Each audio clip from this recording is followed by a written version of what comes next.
Hi, my name is Joanne from 123stitch.com. Have you ever finished your embroidery or cross-stitch design? You made it in a hoop and now you're looking for a display frame. I don't know about you, but I have a hard time finding circle frames that work.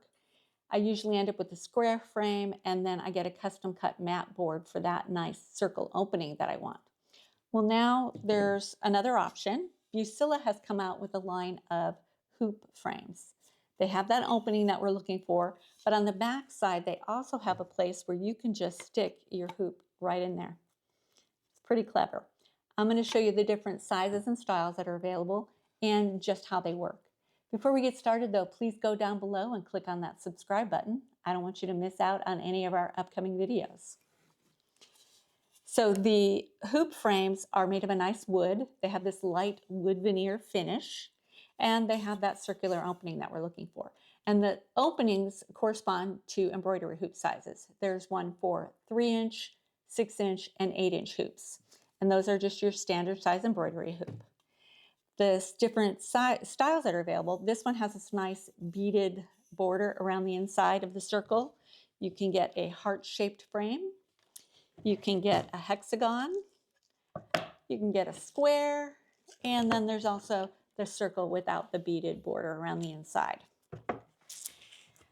And they, like I said, they have that nice wood veneer finish that you can just leave as is and it'll look great as a frame. But if you want, you can go ahead and paint it, some acrylic paint and brush, spray paint, you can stain it, you can decoupage it, do whatever you want, be creative, make it match your design. Let me show you what I did. I stitched this little design by Cute Embroidery by Kate. It's called Maple Leaf. I stitched it in this 3-inch hoop. I trimmed the fabric around the outside edge, and then I just took a running stitch to the fabric and kind of pulled it in so that that fabric pulled in there a little bit and it's not poking out so much. And then for my frame, I chose a hexagon shape. It has my 3-inch opening, and what I did is I painted it a solid brown color. I am no expert at painting, so I just played around with this a little bit. I painted it a solid brown, did not make me happy. So then I took a sponge brush and sponged on some gold and copper color.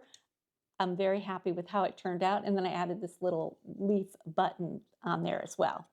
Now to mount my design, I just take it from the hoop, put it right in the back, and then there's these 4 clips that hold the design in place.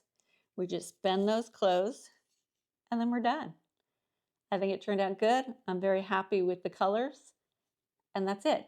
But if you're like me, this opening bothers you, the open fabric on the back. So let me show you what you can do. I'm going to take it out of here for a second. We take our hoop, lay it down on some cardboard, trace the outside edge, and cut out a cardboard circle. And we put our hoop back in, put the cardboard circle on top of it, fold down our clips, and now the back is all nice and covered. I'm much happier with that. You can write the date you finished the project, you can write the name of it, who stitched it, who you're giving it to, anything you want. But that's a nice option. Now, what if you don't want to use a hoop? Either you didn't stitch in a hoop or you spent a lot of money for those hoop and you don't want to leave it in the frame. That's understandable. First of all, you can use those inexpensive wooden hoops in here, or it doesn't actually need a hoop. It's still got that nice opening we want. So just cut a piece of mat board to fit the opening, mount your piece on that, stick it in the back, put the clips down, and you're done. Same thing. It works perfectly well that way as well. So these are the hoop frames. What do you think? You want to give them a try? Think they're a good option? I hope you like them. I enjoyed doing mine. If you have any questions, comments, please let me know down below. Don't forget to subscribe to our channel, and I'll see you again soon.